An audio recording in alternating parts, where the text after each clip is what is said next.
Protecting what's important to you. Whether your team is your family, your business, or your employees, you can depend on Cross Insurance to provide the best insurance coverage solutions for what matters most. Cross Insurance has a reputation for building winning partnerships with teams of all sizes.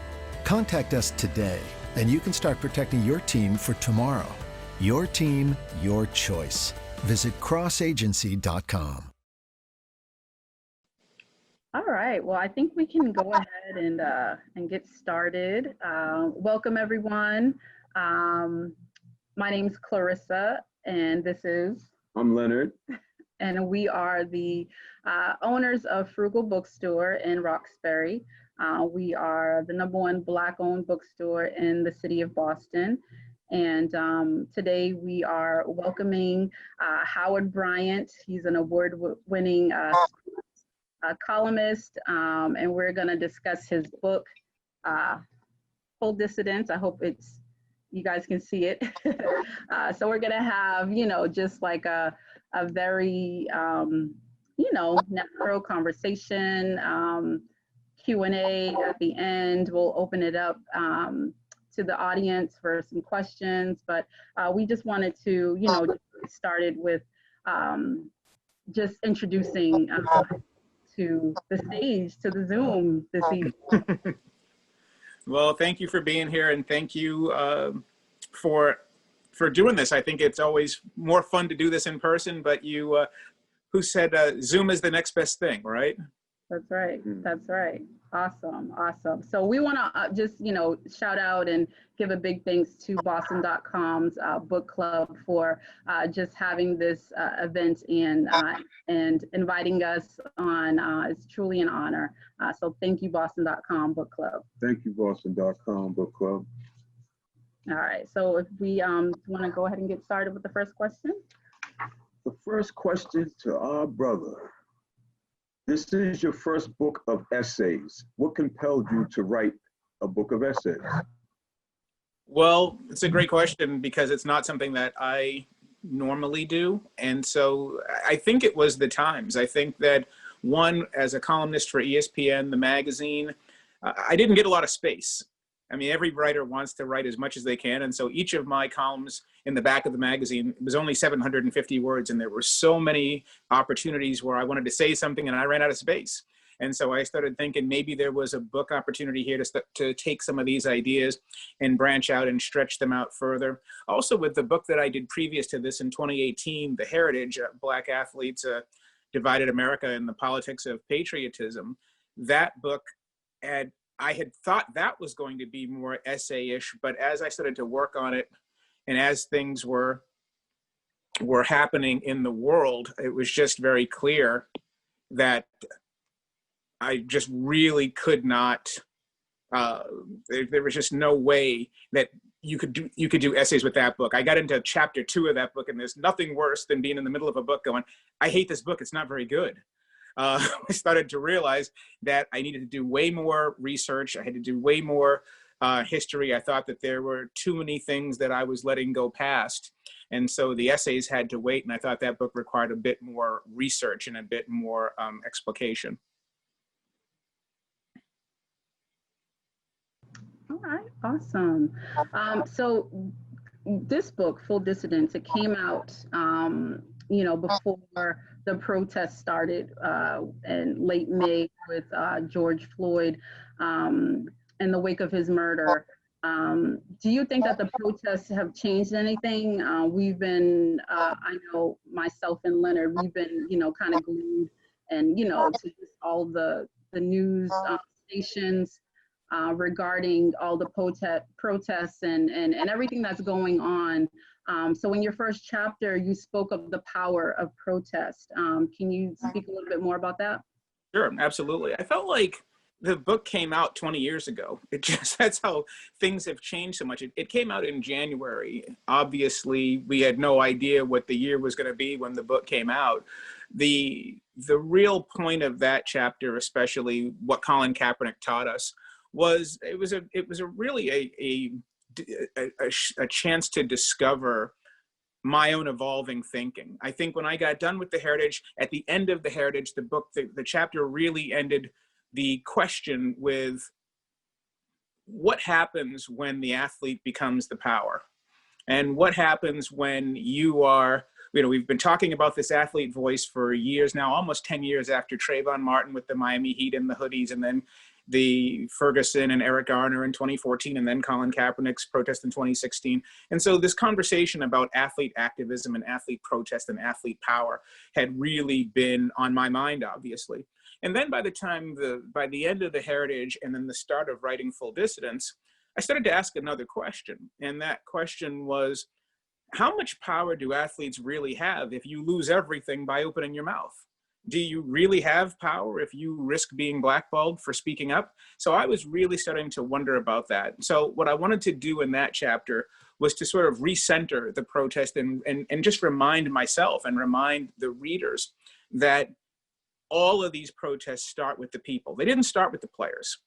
They didn't start with, Colin Kaepernick didn't start this. The athletes were responding to what was happening in the street. And so I wanted to talk about labor. I wanted to talk about teachers. I wanted to talk about the average everyday people. And we're seeing it right now in the wake of George Floyd. I think that what's happening in the world right now, the players aren't doing this. The players were responding to what we saw in Minneapolis and what we saw in New York and what we saw in DC. And then the players come forward and then they amplify what the people are doing with their visibility. And so I do think that I think anytime you have people mobilizing, you're going to see some change. And I think certainly if you go back and look at where we were in May to where we are now, you had people that were protesting even last year going, they don't quite understand why this moment was the flashpoint moment, but certainly the world feels differently. And I think that the players have made a bargain with themselves that they are finally going to do something that they hadn't done before, which was to be unified. Remember, when Colin Kaepernick took his knee in 2016, he had some players follow him. He didn't have a lot of players following him. Bruce Maxwell took a knee in Major League Baseball in 2017. He was the only player who took a knee. And I remember speaking to Bruce a few weeks ago, when now all of Major League Baseball is taking a knee, and even the management is out there talking about this. And you go to the Red Sox, you look at Fenway Park, and it says Black Lives Matter out in center field. And Bruce Maxwell calls me and he says, where was this 3 years ago? Why now? Why are people being involved in this in a way where they weren't previously? So clearly the culture is moving, things are shifting, and let's not forget, the players can't solve all the issues, obviously, but they are the visible ones. They're the ones that people pay a lot of attention to. And it can be controversial at times because I think people want their sports. But at the same time, when you look at it from a Black athlete standpoint, I always say that the Black athlete is the most visible and most influential Black employee this country has ever produced. People pay attention to them. Yeah, no, you're right. Thank you. I have to be honest, I'm not a huge sports fan. How did you survive in Boston? Not a huge sports fan. I know, right? I know. Everyone always asks me that. And I don't know. I'll watch it, here and there, but I'm not like glued to it. And honestly, if I'm very honest, like the Patriots, I kind of jump on the bandwagon when it's like the playoffs, and I'm like, oh, go, yeah, we're almost gonna win, type thing. So I'm not a huge sports fan, but I do, watch and follow it here and there. I get my tidbits of it. What I wanted to ask you is, do you think that this is, we've been hearing a lot in the bookstore about, is it a movement, or is, we just like in the moment right now? Yep. Do you think that this, or what do you think about that? Do you think like this movement is gonna continue, or are we just in this feel-good moment because of the wake of George Floyd and Breonna Taylor and just like all that's going on, that it's gonna kind of like die down and then it's gonna be like back to square one again?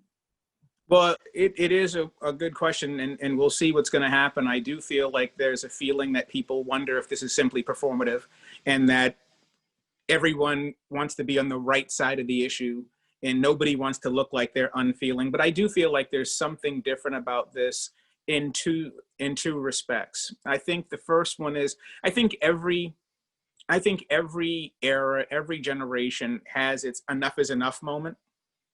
And I think that obviously we all remember, even if we weren't there, the Emmett Till was enough is enough. That was the enough is enough moment that started in a lot of ways, it's the modern civil rights movement. We know that today is the anniversary of the 4 little girls being killed in Birmingham at the 16th Street Baptist Church. That was the enough is enough moment that got the legislatures and the Congress moving on civil rights legislation. And that it was just, even for people who may have disagreed, you don't do that, right? You don't, that there was a moment where people had to, where their decency, they got checked by their own decency. And I think that the combination of COVID and the number of these videos that we've seen and the amount of protests that we've seen, and the fact that people have been cooped up in the house with the pandemic for all this time, so everyone's metabolism is slowed down. I think George Floyd was one of those enough is enough moments. And I think because you are seeing people react in a way, and especially in the sports world, you're seeing them react in ways that they hadn't reacted. I think anybody, if you told anybody that, if you told them last year, in a year from now, the NFL will have end racism in the end zone, people would laugh at you. If you said that the NBA would be, painting Black Lives Matter on the basketball court, they wouldn't believe you, because especially football has been the most unambiguous industry in the country in terms of how it felt about Black protest. So obviously you do wonder, okay, we see these performances, but then what actually changes? That's part of the question. Let's look and see who does the hiring. Let's see who gets jobs. Let's see how things change. Let's see what the reaction is. Let's also see what happens in terms of the white mainstream, how they react, because you always know there's going to be a backlash when something happens. You're already hearing people say, oh, well, if the players take a knee, I'm not going to show up. And so we'll see what the ratings are and see how everybody reacts to this. My feeling has been that at some point things change, and that change becomes your normal, and then people start to get used to it. I tend to think that is what's going to happen here. You start moving the bar in a slow direction. But today is not yesterday. We've had, last week was the 19th anniversary of September 11th, and we saw what happened. I wrote about this in my book, The Heritage. We saw what happened to sports and what happened to the culture in the wake of 9/11. The culture changed completely into this politics of patriotism. And I think today, post-COVID and post-George Floyd, we're in a new era. And I think you're now moving into this politics of policing. And I think you're going to see a lot of backlash, and you're seeing a lot of negotiation take place right now. Like when you watch a sporting event, you hear the broadcasters talk about social justice, and you hear this phrase, social justice, social justice.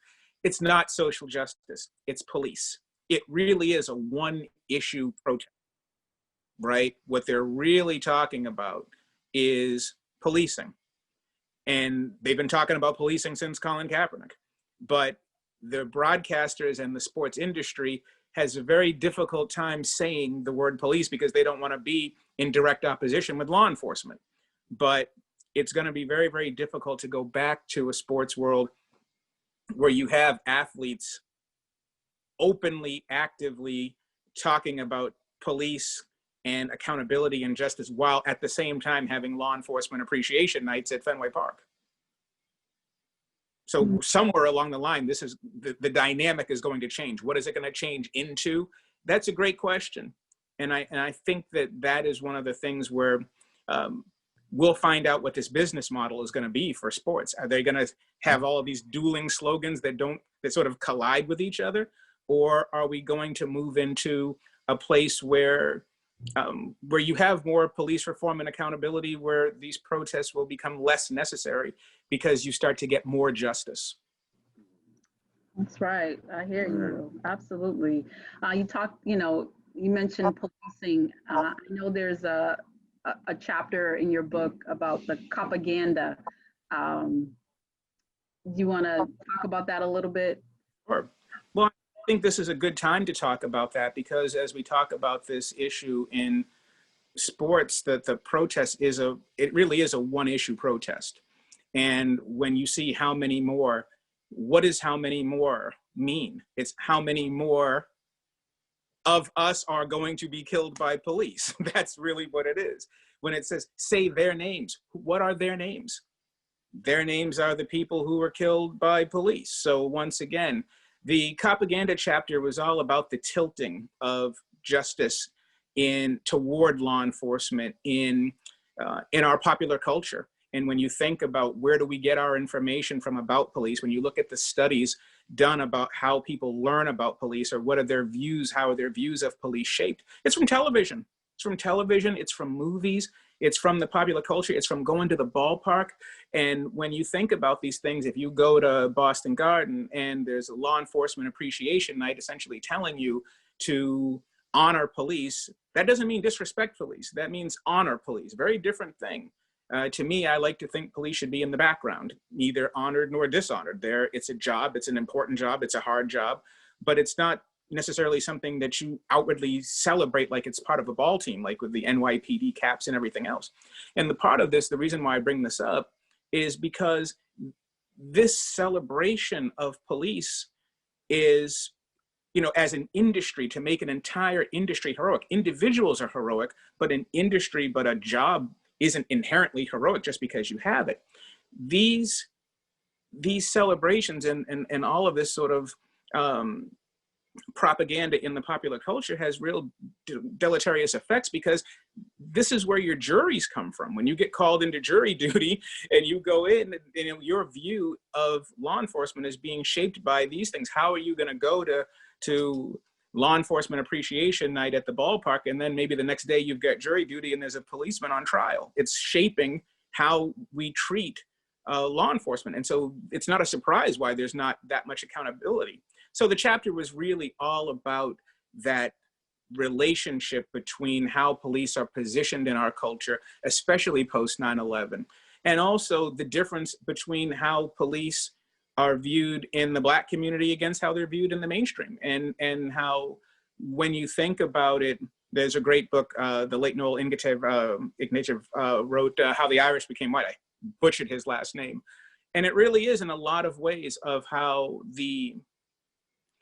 law enforcement was one of the occupations that really built the white and immigrant middle class. The Polish and the Italians and the Irish, especially in our town in Boston, have a very different relationship with law enforcement than we do. And so when you talk to a lot of white people, they can tell you about essentially how police built their families. My grandfather was a cop, my father was a cop, I'm a cop, my son's. So you have this legacy generational relationship with police that really does change that dynamic, as opposed to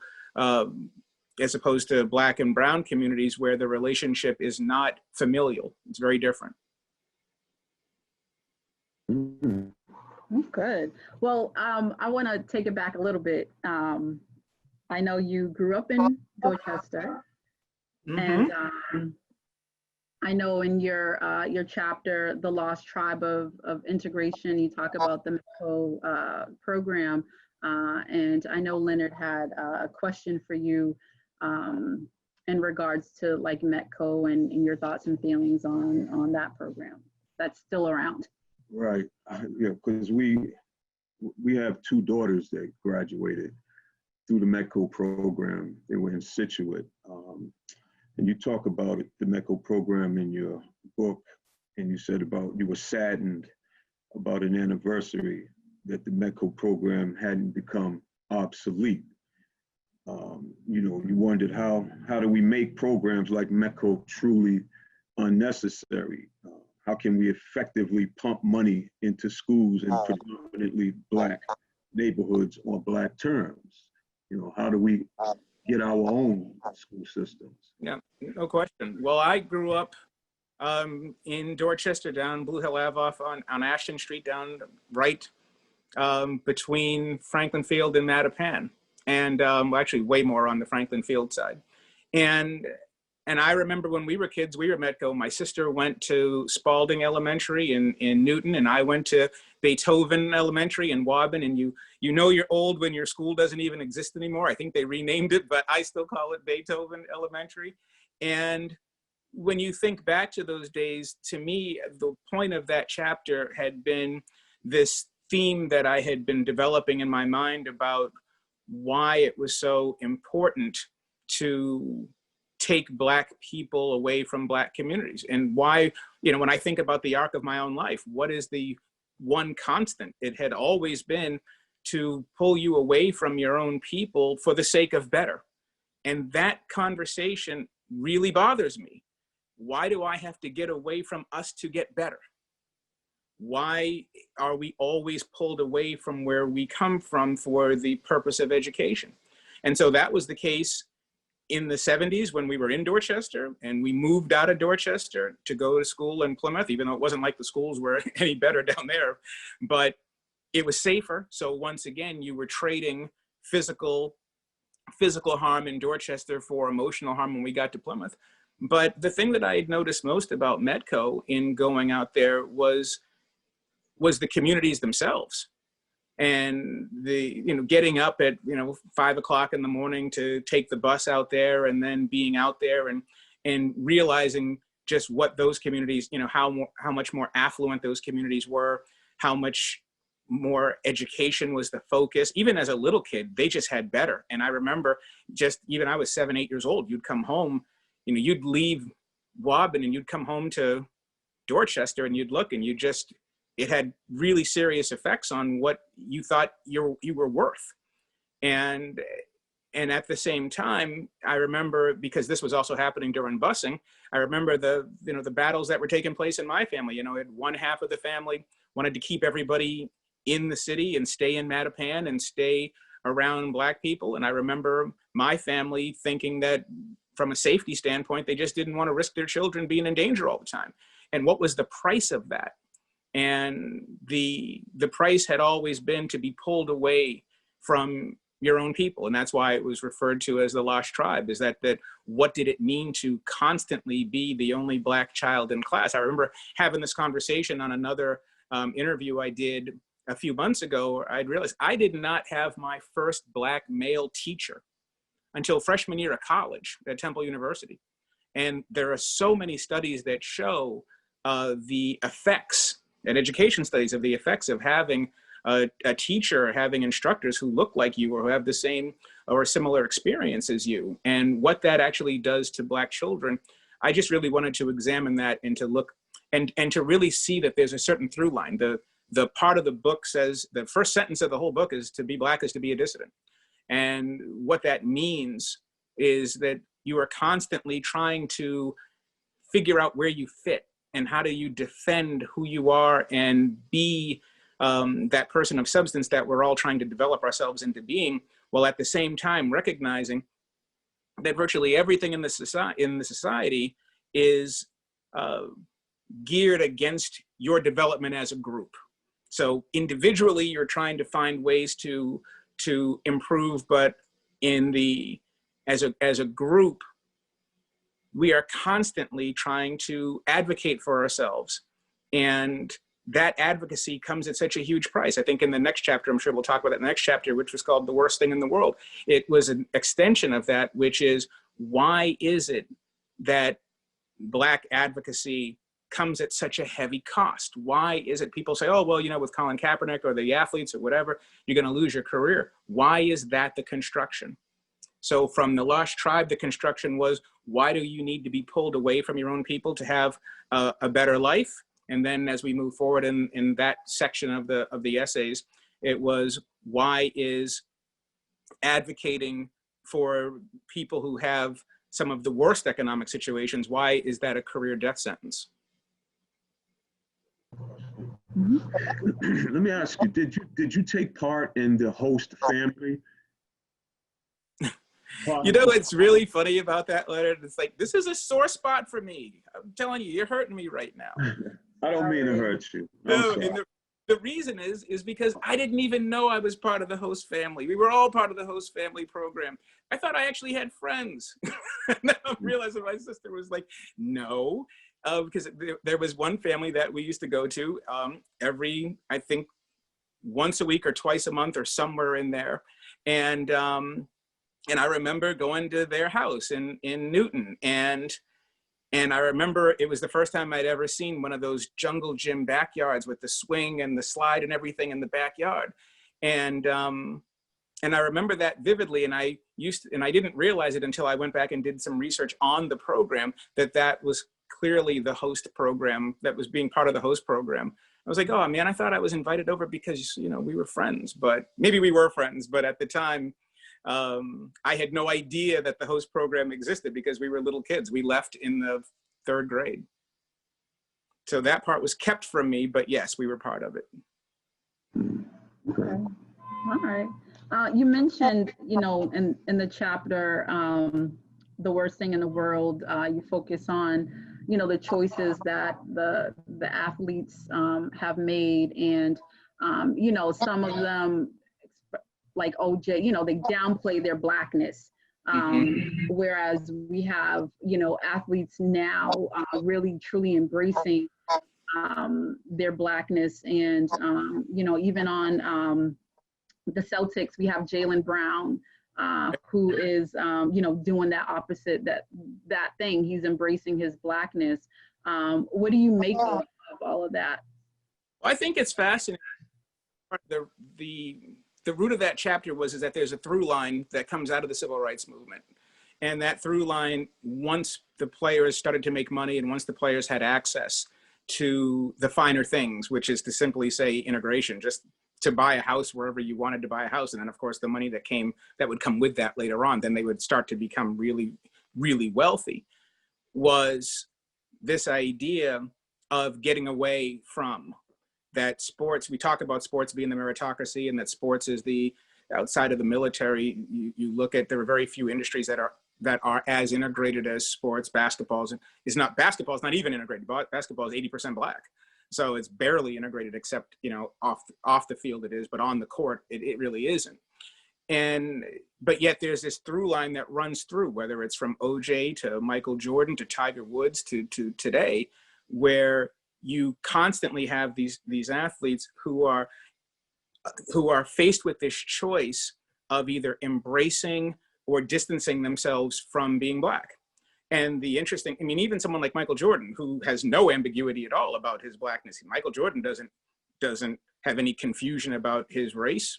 Michael Jordan just chooses not to engage, very different from the Tiger Woods situation. And I think the point that I was trying to make in that chapter was, you can be whatever you want to be. You can choose to engage in this. You can choose not to engage in this, but do not tell me that a choice isn't being made. And the choice that's being made is the choice that your industry is demanding of you. They're essentially telling you in so many ways not to embrace who you are and not to embrace where you come from, because it is career suicide. That if you speak too much or if you advocate, I remember talking to Chris Webber, the basketball player, about this. And he was telling me when he first got into the NBA that even the Black players were telling him, do not have a Black agent, because the white owners and the white general managers will believe that that's a sign of being militant. And he's like, I'm not being militant, I'm just trying to give someone an opportunity. So you can see sort of the dynamic of the worst thing in the world, that this is something where, you know, the fact that simply advocating for Black people is some sort of risk. And these are the dynamics that I wanted to engage in. Why are we even framing things this way? Why is this so fraught? What is the big deal? And I think that the other part of that chapter was also sort of discussing this idea that, once again, as we discussed earlier, the further away you got away from Black people, the better your life got. The schools were better, they were safer, the healthcare was better. All of this was supposedly better, and it's an incredibly tough place to be. And I remember being very upset with a lot of colleagues, especially, you know, you're talking about colleagues who are really starting to reach the tops of their professions, whether it's the doctors, the lawyers, the architects, the writers, whomever. And the number of times that they would say things to me such as, well, I don't want to be a black writer. I just want to be a writer who happens to be black. And that would just enrage me. And I'm like, who talks like that other than us? Nobody talks about themselves like that except us. And that this constant negotiation, and that's what I mean by to be black is to be a dissident. You're constantly trying to navigate this place. And sometimes to no avail, which is why the last chapter is called Renters, that even at the end of the day, did you succeed? Are you able to actually be yourself, or are you constantly trying to downplay this most central part of you? And how do you find your way through that and be able to look in the mirror?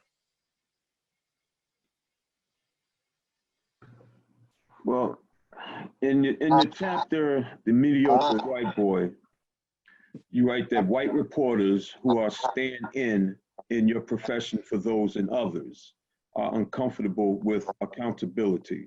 And so few black people get reporting jobs, especially black women.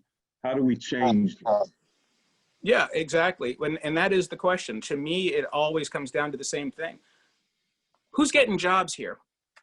And as we talk about all of these different pathologies that take place, so much of it comes down to who's getting an opportunity, and who gets an opportunity for wealth, and who gets an opportunity to just to be. And you asked me, Clarrissa, earlier about, is this performative? Is this moment performative? Is it a moment? Is it a moment, or is it a movement?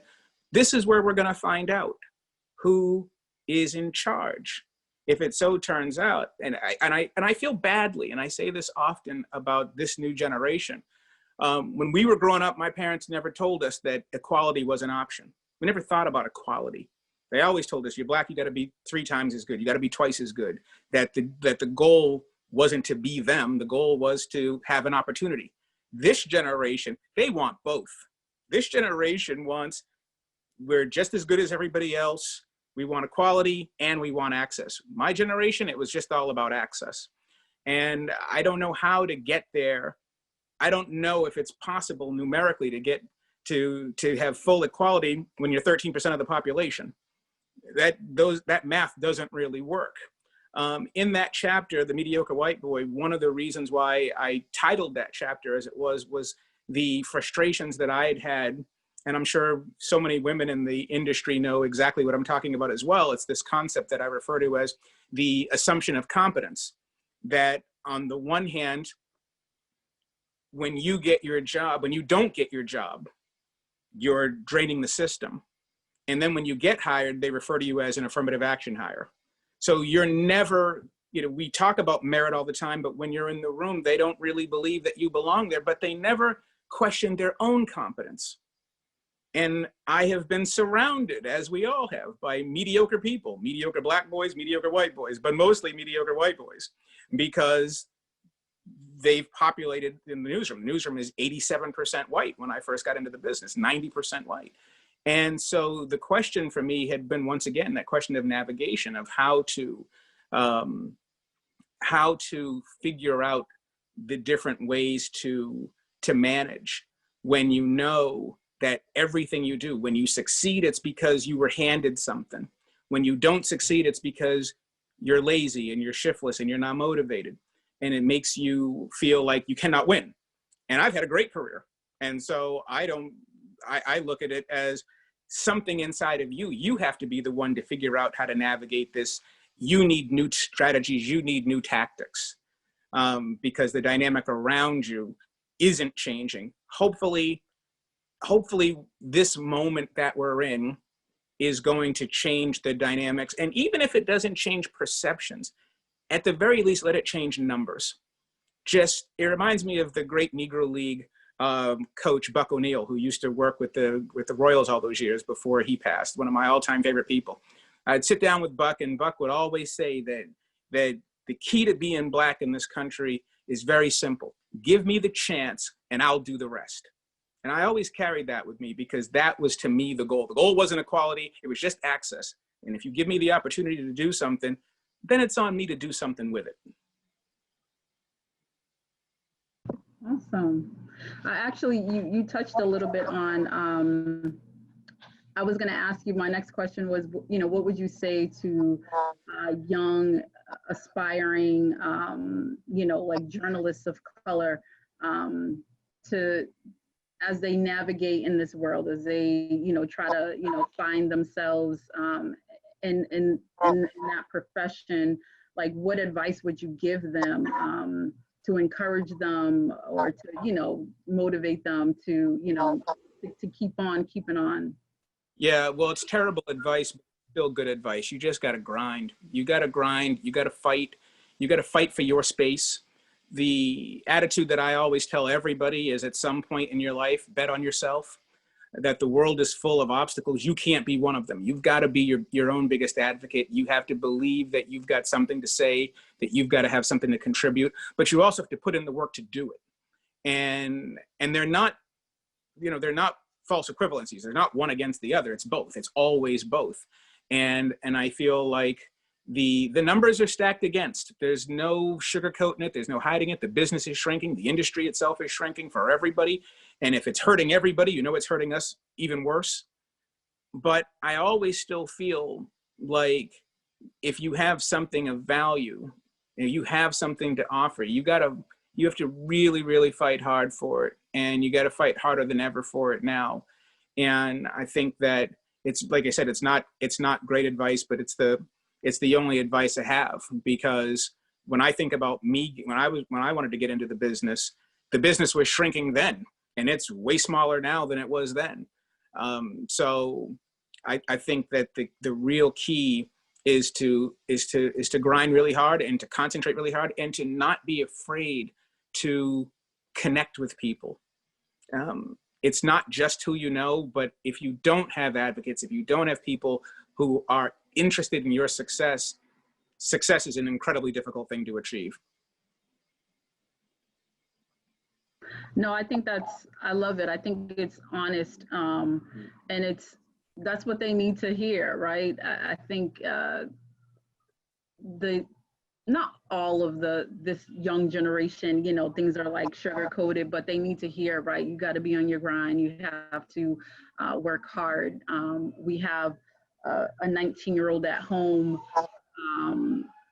who her generation, right, where she wants, but that putting in work is like, you know, it's not so much there. And we are those type of parents who, and probably more so Leonard, because he'll say I'm more lenient.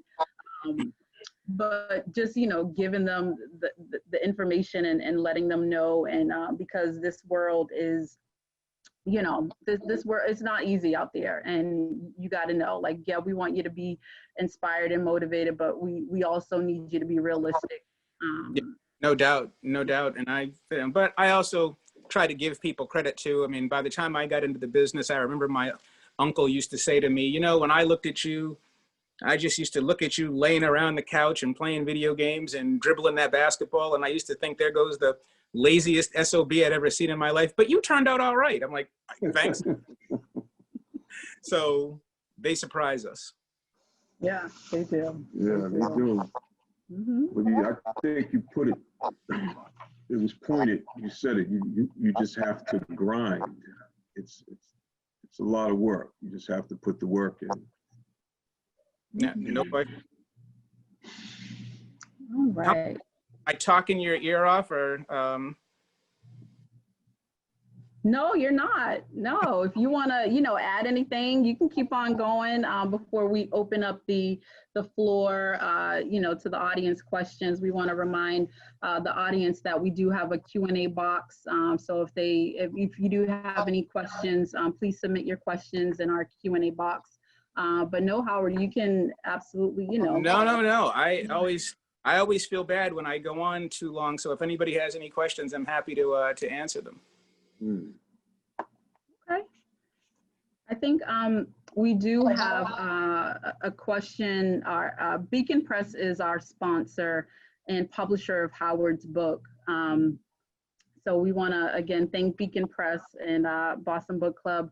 So Howard, what are your thoughts about the NFL using the Black National Anthem and having a moment Well, I thought that the Red Sox did the same thing on opening day in July. And so I think they're all good gestures. I'm not going to argue it. I'm not upset with it. And I think that things move. And I think that I'm not going to be too mad about any of it. And if they fire every black coach next year and nobody gets more opportunity, then you come back and we revisit all of this. But I'm very distrustful of the NFL anyway as an industry, because they were so clear. You can make an argument that all of this is their fault in a way. I mean, think about it. 4 years ago, if they had left Colin Kaepernick the and if the teams the next year had just signed him, if they hadn't blackballed him, it's a totally different national conversation anyway. So the NFL doesn't really just get off the hook because, they can play Lift Every Voice and Sing.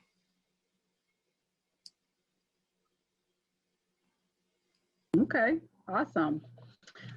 We do have some questions from the audience. I want to read the first one. So the first question, or the second question rather, is from Elizabeth. Elizabeth asks, are you hopeful that change is happening? Yeah, I'm hopeful about it from the standpoint of the fact that things are moving in a certain direction and that there's an opportunity to do it. We'll see what happens. Anyone that follows American history knows that this isn't the first time there's been an opportunity for the country to move in a given direction. And we always know there's been a backlash. So to me, the question is going to be, what do we do with this moment? What is going to happen with it? Obviously, everybody is looking to see what happens in November. That's a big deal. I think also we'll find out as well, that battle that takes place in terms of how much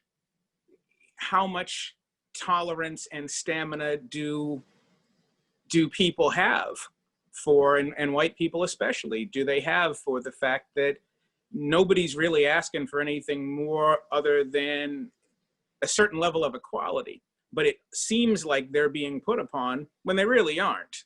It's this, and we're starting to see it in the numbers now, saying that support for, racial justice is declining after like 6 weeks or whatever. And so I'm always skeptical because I know my history, but I don't want to be curmudgeonly about it, and I don't want to be pessimistic about it. To me, my attitude has been I do feel like so much of what's taking place right now is white people talking to other white people. And if those conversations have to be had, then let them have it, and we'll see what they do with it. But I feel like, my son and I have this conversation all the time when he wanted to go out and protest and he wanted to go out in the street. And I was like, I'm not sure how much of this fight is yours. And I said, because we're not asking for anything more than to be left alone. So if they have to have this conversation to reach a better place, and there's areas there where you feel like, okay, there's an opportunity where yesterday is, where today is different from yesterday, I'm not going to be pessimistic about it. Okay. Could you describe the qualities of the best white ally you've ever known?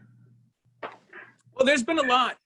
There have been a lot of people, as I've said. One of the things in the book, in Full Dissidence, that I harp on a lot, and for people who read it, there's this phrase that I hate more than anything in the world, and I don't like superlatives, but I may hate this phrase the most, and it is self-made. Nobody is self-made. Nobody is self-made. Everybody got help. Somebody helped you along the line, helped you be something, helped you be whatever you would turn out to be. I think for me, I remember, there are plenty of people who had your back. There are plenty of people who supported you. I still think I go back journalistically, professionally, to a man that I'd met when I was an intern at the Lancaster Sunday News. And he had said to me, Bill, a sports editor, and he had said to me, once again, to focus on the people who take an interest in you, that we spend so much time concentrating on all the people who we're not sure like us or who don't support us, and we reinforce ourselves with negativity. But if you can find a way to concentrate on the people who take an interest in your success, then you'll be much, much better off mentally. You'll be much, much better off emotionally. You'll have so much more opportunities to see things more objectively, and that's including the things where you're not doing as well, where you failed. So that was back in 1991. Always grateful for that advice. We have a live question. Mm-hmm. This is from Jennifer. She says, I am a white teacher in Newton and teach the civil rights movement.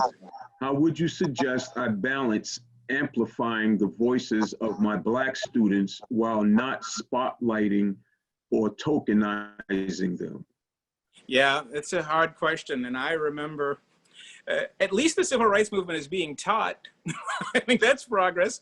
When we were growing up, I remember in 7th grade up at Plymouth Carver Intermediate School, I think they threw us in a room and we watched Roots, and that was it. And that's not even the civil rights movement. That was like TV day. And imagine being the only Black kid in class having to watch Roots in 1981.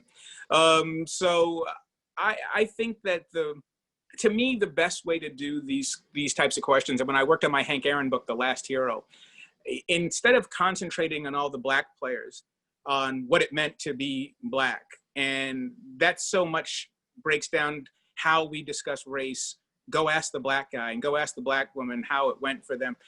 I always focus on everybody and ask them their own, ask them the same questions. What were your introductions to the world around you? What did you see? How do you see things? And really personalize it to make the white students know that this is their fight too. And I think part of this battle that we have when we talk about sports and we talk about civil rights in general is everyone treats it like it's a Black problem. It's not a Black problem, it's a problem. And I think that by emphasizing that this is something that belongs to everybody is usually the first step. And also for the Black kids out there to make sure that it's okay for them not to know every single thing, and for them to be able to learn as well and to be able to express themselves. And demographically, it is a different conversation when you're in a classroom of 25 kids and 22 of them are Black, and very, very different if you're the only one or if there's a handful of you in there. So you have to sort of be mindful of the subject matter can be very, very difficult when you're isolated like that too. Yeah, that's true. Well, here's another question from Peter. I'm a privileged white man in the suburbs. What can I do to help fight structural racism? To me, that question has always been better for the people who create the structure and the people who maintain the structure. I think that I think the acknowledgement that there is a structure is always our first step. This goes back to this idea of self-made. When you hear, how many white people do you hear say, well, nobody gave me anything. Well, no one was taking anything away from you either. So these types of conversations, it does go back to this idea of how much education we're willing to have and how much conversation we want to have with each other. I think to me, it's important not to be so defensive. And I think about this too, because who wants to be the one who gets battered all the time on these issues? Nobody wants to be the bad guy, right? Which is why whenever you watch these films and movies and everything else, we're trying to find something redeeming. Who wants to go pay $15 for your movie ticket and to get beaten over the head with what a terrible, horrible person you are? But at the same time, there's a lot of terrible, horrible history out there. So I think that one of the biggest issues is to, I look at it this way. We live in a very civilized society, supposedly. We all know the difference between right and wrong. We all know the very basic principles. There's no magic formula out there. I think listening and paying attention and recognizing the experiences as different than yours necessarily. And I think that it's always important to recognize as well that that we have ears to listen. And I think that we spend a lot of time talking, and maybe we should all just do a little bit more listening. I agree. And there's also a connection. Well, I think sometimes people believe, like for me, like someone says, okay, what is full dissidence? I mean, to me, it's illumination. It was me recognizing that I don't have to have these conversations, that I don't have to change your mind. I mean, I am extremely appreciative, and I really love the work, a lot of the anti-racism work that people do. This is not that. This Full Dissidence is not a self-help book. The book is really, the motto for the book as I was writing it was, I'm not trying to change your mind. This is simply my life as I see it. And I think having an understanding that we have different starting places, and that those starting places are not all legitimate starting places, I think it helps a lot. But I think people spend a lot of time trying to defend their space, and when that happens, real conversation falls apart. Yeah. Okay, I'm going to read a question from the chat box. So we have Mira. She says, you discuss policing as the glue of whiteness and the enforcement arm of whiteness. With those principles in mind, and whiteness being a key element of policing, what is your position on how policing should be reformed and the defund/abolish the police movement? Yeah, this is a great question. And I feel like I am of the mind that the defund movement is a powerful one, and it's an important one. And I feel like I was always of two minds on it. Sometimes I felt like, well, the terminology is going to turn people off. But then again, I felt like, you know what? No, deal with the terminology, because it's actually in some ways accurate, that it's a reallocation. Defund sounds way more direct than reallocate, right? So I'm okay with that. The concept of the glue of whiteness is a really difficult one, because what we're really talking about is, you look at the Gallup numbers, look at the poll numbers, the relationship between police, confidence in police, just as a simple question. The numbers are so stark between black and white because the relationship is so different.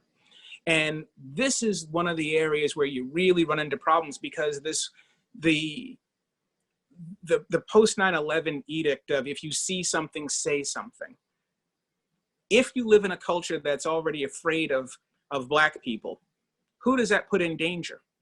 And we saw that this summer. It wasn't just George Floyd, and it wasn't just Ahmaud Arbery, and it wasn't just Breonna Taylor. It was also Amy Cooper in Central Park calling the police on the black guy who was bird watching in Central Park.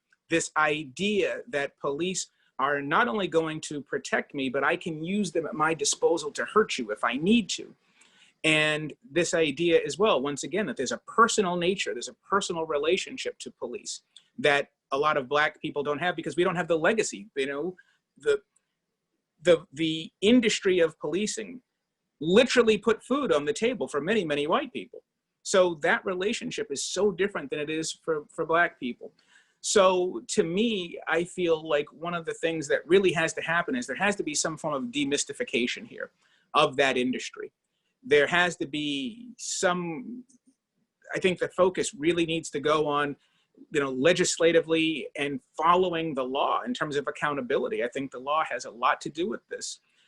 I think attitudes absolutely have to change, because if juries aren't going to convict police officers, you're never going to get the accountability. Let's not forget that if these officers who have done these things, if they didn't also walk away and then get new jobs, I think the national conversation is also different. So it's not just the fact that these black people are being shot when they have encounters with police. It's also that the police are getting away with it. What did Colin Kaepernick say? That they're killing black people and getting paid vacations. So the accountability part of this is huge. And that's the area where I think a lot of people pay attention to. Black people have no problems with justice. They want justice just like everybody else. But the real slap in the face isn't just attending the funeral. It's to watch these people also then receive new jobs and promotions and acquittals. That's powerful. You're absolutely right. All right. Aisha. Yeah, we have Kaisha here. So Kaisha asks, she says, earlier this year, the city of Boston declared racism as a public health emergency. In your opinion, what is the most immediate tangible action in the context of full dissidence as a native Bostonian that Boston can take to show how serious the city is about this declaration? Well, one, the declaration is an accurate one, because there's a level of exhaustion that's taking place here. And I think anytime you talk to Black people, on the one hand, you have plenty of white people who mean really well. They're well-meaning on this, and they want to know what they can do to be better people and what we can do to be better in the society. And then they start to look at themselves and wonder, what's my role in this? All of this is important. All of this is real. All of this is helpful. It's also incredibly taxing. It's also incredibly exhausting, because we got to live this. And this is on the one hand, the conversations have to be had. On the other hand, I don't really want to have them anymore. So it's a tough place to be. But to the point, absolutely, it is a real thing. And I think that the hard part in a place like Boston is we love the fact that we're exceptional. We always tell people we're exceptional. Our nickname is that we're exceptional. We're the hub. The hub of what? The hub of the universe. That's kind of an ego trip right there, right? But then when it comes to race, we like to say, oh, we're just like everybody else. We're not as, wait a minute. Well, if you're exceptional, then you got to own that exceptionalism. And we have had an exceptional racial history here. So once again, that defensiveness has to go away. And it is the toughest area with all this. And where I have my biggest amount of despair is, how do you remedy an issue when you don't have the political numbers to remedy that issue, right? When you think about Boston, what is the first thing you think about when you think about political capital in Boston? You think about the Irish. You think about raw numbers. At least that's what I think about. You think about the fact that the Brahmins had the money, they controlled the vault, but the Irish controlled the politics because they had the numbers. And the Black and brown in Boston don't have the numbers to really affect the type of change that you can get in other places. So once again, there's a battle that has to take place. There's a level of allyship that has to take place. But mostly when it comes to Boston, it is, to me, a question of a lack of defensiveness and reflection. That Boston has got to own some of this. And the hardest thing about racism in this country, to me, has always been that the United States doesn't want to own anything. I mean, there's always been two sort of ways to talk about race. In my lifetime, it's always been things are better than they were, or get over it. And neither one of those really helps moving things forward. All right, well said, well said. All right, I know we have just a few more, just a couple more minutes. I just want to read our last question here from PJ. PJ said, Mr. Bryant, when I finish The Warmth of Other Suns, your book is next. He says, thank you and keep writing. I'm a member of the brand new North Shore branch of the NAACP. Wonderful and revealing conversation this evening. I particularly like your comment that a job is not inherently heroic just because you have it.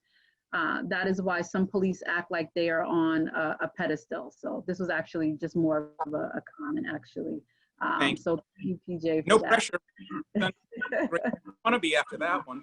Right. Okay. One more?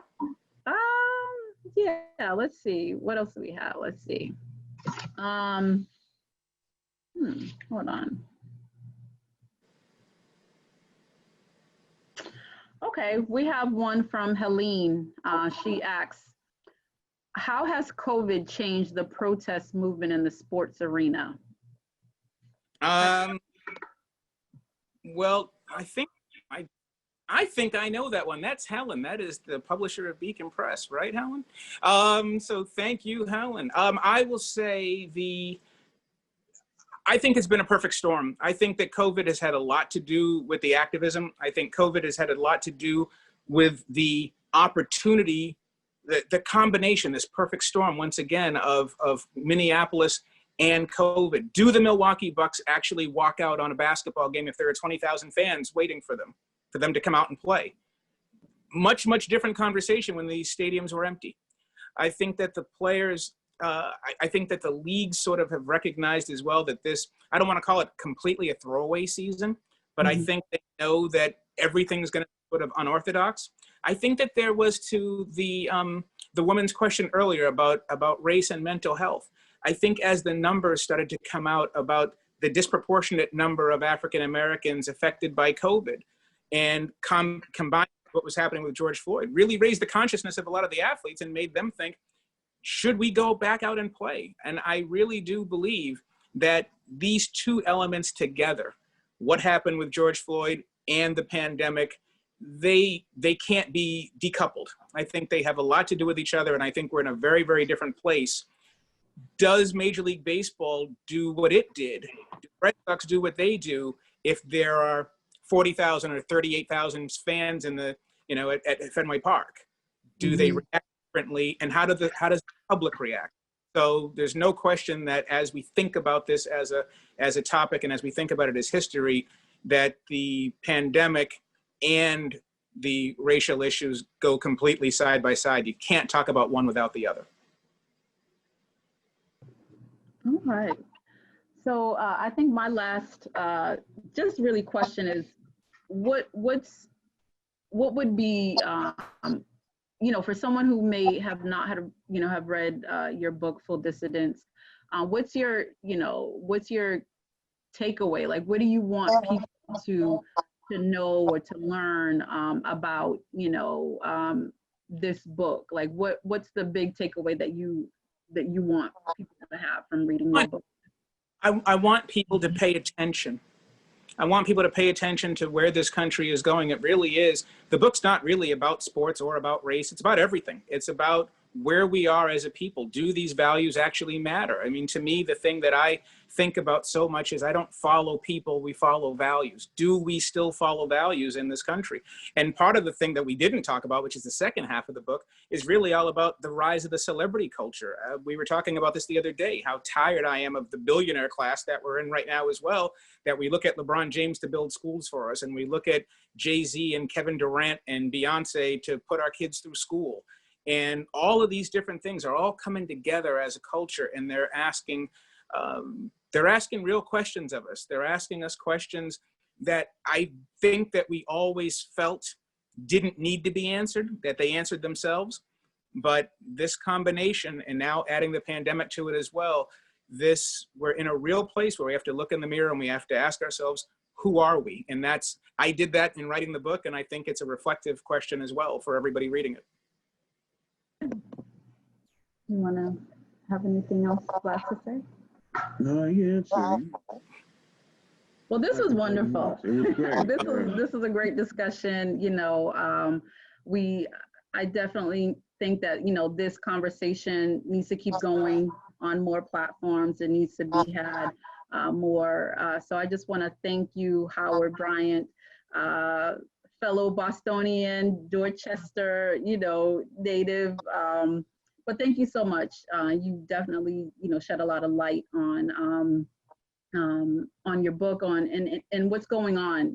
Like you said, it's not just about sports. It's not just about racism. It's just about everything that's going on. So thank you for sharing that with all of us. And we want to thank our audience for all of your questions. We thank Beacon Press, and we thank Boston.com book club. And until we meet again, on behalf of Frugal Bookstore, we thank you all. And you guys can, purchase Howard's book, Full Dissidence. We actually sold out, Howard, so that our last copy that we have in the store, but we have some more in order. But everyone, please come and go to our website, come to our store, and purchase Howard's book. So thank you all, and have a great night, and be well and stay safe. Thank you. I'm looking forward to seeing you all in person when the time comes. Absolutely.